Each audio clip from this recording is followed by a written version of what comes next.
الحمدللہ رب العالمین والصلاة والسلام علی سید الانبیاء والمرسلین وعلی آلہ الطیبین الطاہرین وعلی من تبعهم بإحسان الى یوم الدین اما بعد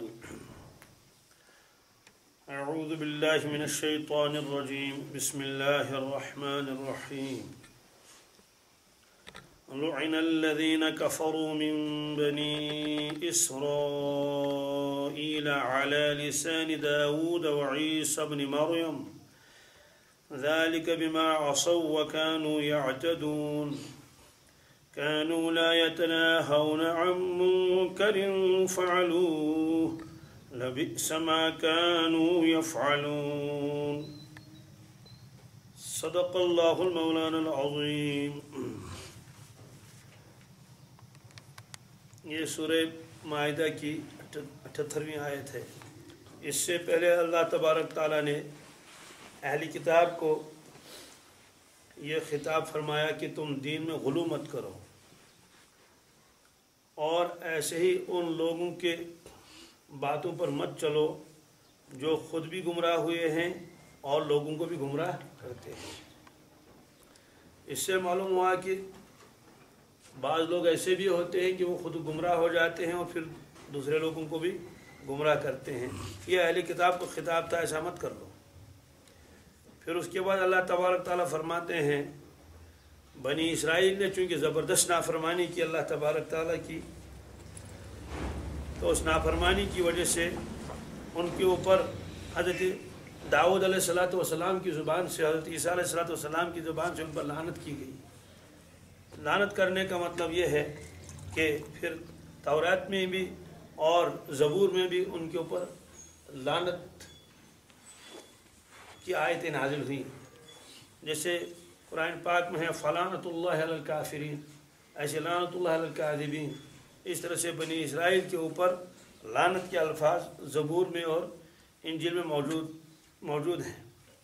تو چونکہ ان آیات کی تلاوت کی جاتی تھی، ان کو سنایا جاتا تھا اور اس کا اظہار انبیاء علیہ السلام کی زبان سے ہی ہوا سب سے پہلے، اس لیے یہاں اللہ تعالیٰ نے فرمایا لعن الذین کفروا من بنی اسرائیل، لعنت کی گئی ان کو کافروں پر جو بنی اسرائیل میں سے تھے. انہیں بنی اسرائیل میں جو تھے جنہیں صاف انکار کیا اور ہٹ درم تھے، ان پر لعنت کی گئی داؤد علیہ السلام اور عیسیٰ علیہ السلام کی زبان سے. اس کا مطلب یہ نہیں کہ داؤد علیہ السلام ان پر لعنت کرتے تھے، عیسیٰ علیہ السلام ان پر لعنت کرتے تھے، نہیں. اللہ تبارک تعالیٰ نے حکم بھیجا، وہی آیتیں ہی وہی تھی. جیسے نبی کریم صلی اللہ علیہ وسلم تلاوت فرماتے تھے لعنت اللہ علی الکاذبین، ظاہر سی بات اس کا مطلب تو یہ نہیں کہ اللہ کے نبی صلی اللہ علیہ وسلم جھوٹوں پر لعنت کرتے تھے، نہیں. وہ قرآن پاک کی آیت ہی وہ تھی اور اس کا اظہار اللہ کے نبی صلی اللہ علیہ وسلم کی زبان مبارک سے ہوا. تو داؤد علیہ السلام کی زبان سے اور عیسیٰ علیہ السلام کی زبان سے اظہار ہوا اس چیز کا کہ لعنت اللہ تعالیٰ نے کی ہے بنی اسرائیل کے اوپر، جو بنی اسرائیل میں سے جو کافر تھے، منکر تھے. ظاہر سی بات ہے داؤد علیہ السلام پر بھی سب لوگوں نے ایمان نہیں لایا تو بہت سارے لوگ کافر ہو گئے. عیسیٰ علیہ السلام پر بھی چند ہی افراد نے ایمان لایا، باقی سارے کے سارے لوگ تو کافر ہو گئے.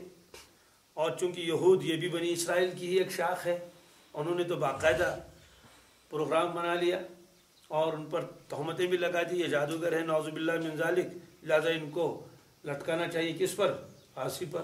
یہ پروگرام بنا لیا اور جو بادشاہ وقت تھا اس زمانے کا، تو اس کے سامنے جا کر یہ کہہ دیا کہ یہ نیا شخص پیدا ہوا ہے، تورات کے بہت سے احکامات میں رد و بدل کرتا ہے. حالانکہ وہ تو تورات کی تصحیح کرتے تھے کہ تورات کو تم لوگوں نے بدل دیا ہے، اصل حکم تو یہ ہے. بہرحال بادشاہ کو بھی کیا معلوم تھا، تو بادشاہ کو راضی کر کے بادشاہ نے اجازت دے دی جب ایسا شخص کوئی ہے جو توریت کو چیلنج کرتا ہے اور نئی چیزیں بتاتا ہے اور اس طرح ہے، تو انہوں نے بھی ساتھ دے دیا. اس لیے فرمایا ان لوگوں کے اوپر لعنت کی گئی. ذالک بما عصوا وکانوا یعتدون. خود اللہ تعالیٰ فرماتے ہیں لعنت کی وجہ کیا تھی. ذالک یہ اس لیے سے یہ لعنت اس لیے ہوئی بما عصوا بسبب اس کے انہوں نے نافرمانی کی، وکانوا یعتدون اور وہ حد سے آگے نکل جاتے تھے. यातदून, ये उनकी आदत बन गई थी। अल्लाह ताला बचाए। इससे मालूम हुआ कि जब आदमी नाफरमानी कर लेता है और बार बार हदूद को तोड़ देता है तो अल्लाह ताला बचाए, उसकी वजह से, उन बुरे कामों की वजह से लानत का मुस्तहिक हो जाता है। और बाज़ मरतबा तो उस वक़्त ईमान भी उसके पास नहीं रहता। जैसे रसूलुल्लाह सल्लल्लाहु अलैहि वसल्लम ने फरमाया, शराब पीने वाले पर लानत, शराब पिलाने वाले पर लानत, शराब बेचने वाले पर लानत, शराब खरीदने वाले पर लानत, शराब लादने वाले पर लानत। शराब लादने वाले का मतलब ये है कि एक आदमी खुद शराब नहीं पीता है, लेकिन वो कहीं से अपने गाड़ी में शराब की बोतलें दूसरी जगह ले जाता है। वो कहता है कि मुझे क्या है, मुझे तो अपने किराए से गरज है, ये इसमें क्या भरे, मुझे उससे कोई गरज नहीं। हालांकि उसको मालूम है ये मेरे इस गाड़ी के अंदर जो लोड कर रहे हैं किसको, शराब की बोतलों को। तो अगर कोई ऐसा होगा, सोमू वाला ऐसा होगा, और ऐसे टाटा मोबाइल वाला ऐसा कोई होगा, गाड़ी वाला ऐसा होगा जो एक जगह से दूसरी जगह तक इन नशावर चीज़ों को ले जाता है, शराब को ले जाता है, तो वो ये ना समझे कि मैं तो अपना कारोबार करता हूँ, मैं खुद शराब पीता नहीं, ख़रीदता नहीं। लेकिन अल्लाह के नबी सल्लल्लाहु अलैहि वसल्लम ने फरमाया इस पर भी लानत है। क्यों? इसलिए अगरचे शराब पीता नहीं है लेकिन ये शराब लादता है, शराब एक जगह से दूसरी जगह पहुँचाता है। इससे मालूम हुआ जो आदमी गुनाहों के कामों में दूसरों के लिए मुआविन बनता है, दूसरों के लिए मददगार बनता है, तो वो भी गुनाहगार है। किताबों में साफ लिखा है कि जंग के मौके पर क्या, अगर कोई आदमी मुसलमानों के दुश्मन के हाथ हथियार फरोख्त करता है वो भी गुनाहगार है।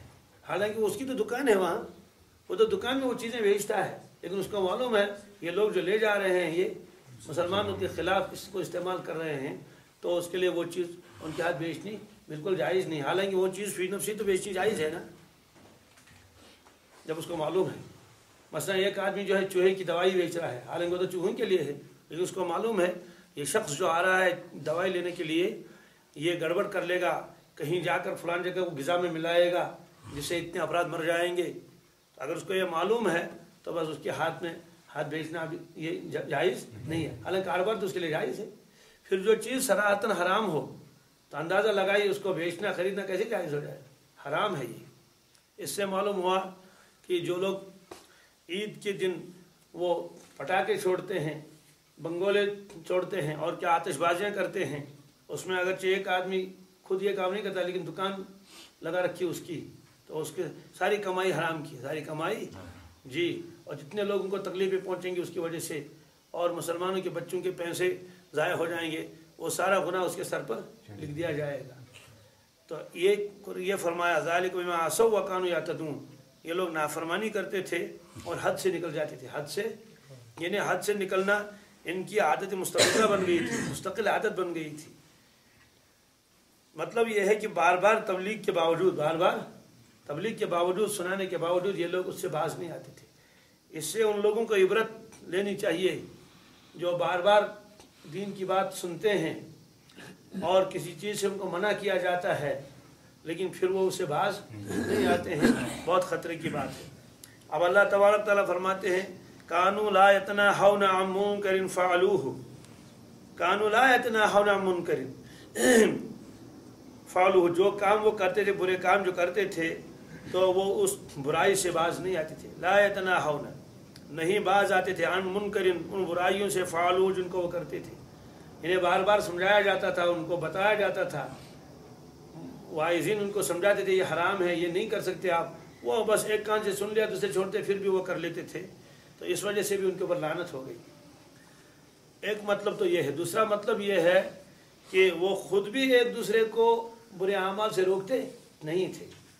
इन्हें एक तो है कि बुरे अमाल से रुक जाना, एक तो दूसरे को भी नहीं बताते थे।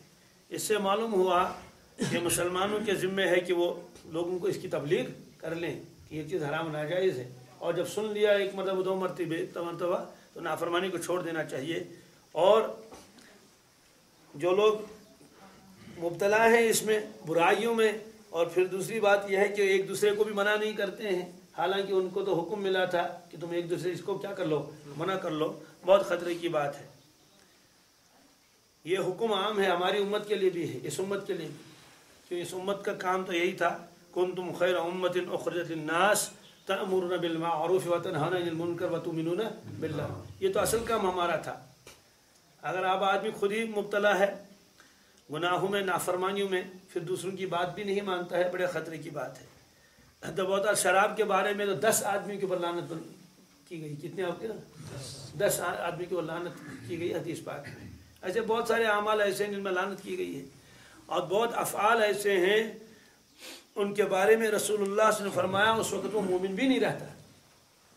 मसलन फरमाया ला यज़नी ज़ानी हिन यज़नी वहुव मोमिन। अल्लाह ताला बचाए, जब कोई इस काम में मुब्तला होता है ज़िना में, आपने फरमाया उस वक़्त वो मोमिन नहीं रहता। ऐसे आपने चोर के बारे में फरमाया, जब वो चोरी करता है उस वक़्त मोमिन नहीं रहता। वला यस्रिक़ु सारिक़ हिन यस्रिक़ वहुव मोमिन। चोरी करते वक्त वो ईमान वाला नहीं रहता। ऐसे शराब पीते वक्त वो ईमान वाला नहीं रहता। वला यशरबुल खम्र हिन यशरब। तो जब वो पीता है शराब, शारिब, तो उस वक्त भी ईमान वाला नहीं रहता। तो हज़रत अब्दुल्लाह इब्न अब्बास रज़ियल्लाहु ताला अन्हु से शागिर्दों ने दरियाफ्त किया, हज़रत इसका क्या मतलब है वो ईमान वाला नहीं रहता? तो कैसे ईमान वाला नहीं रहता है? वो इनकार नहीं करता है। आपने फरमाया कि असल में ईमान दिल के अंदर रहता है, ईमान का नूर, और आपने अपने दस्ते मुबारक दोनों मिला के इस तरह से मिलाए और ये दिखाया। फरमाया कि इस तरह से, जिस तरह से ये हाथ की उंगलियां, दाएं हाथ की उंगलियां बाएं हाथ के अंदर इस तरह से पैवस्त हो गई, मिल गई, जुड़ गई। अब देखिए बज़ाहिर तो लगता है क्या ये ऐसी मिली हुई है। ये फरमाया कि इस तरह से ईमान वाले के दिल में ईमान का नूर अंदर रहता है। लेकिन जब इन कामों में कोई मुब्तला हो जाता है तो फिर आपने अपने दोनों हाथों को अलहदा किया, इस तरह से दाएं हाथ को अलग किया, बाएं हाथ को अलग किया। मालूम ये हुआ कि अब इनके अंदर कोई इत्तिसाल नहीं रहा, जोड़ नहीं रहा, ये अलहदा हुआ, ये अलहदा हुआ। तो आपने फरमाया कि इस तरह से ईमान उसके दिल से निकल जाता है जिस तरह से ये दायां हाथ बाएं हाथ से अलहदा हुआ। फिर वो ईमान का नूर जो है वो बहुत ऊपर चढ़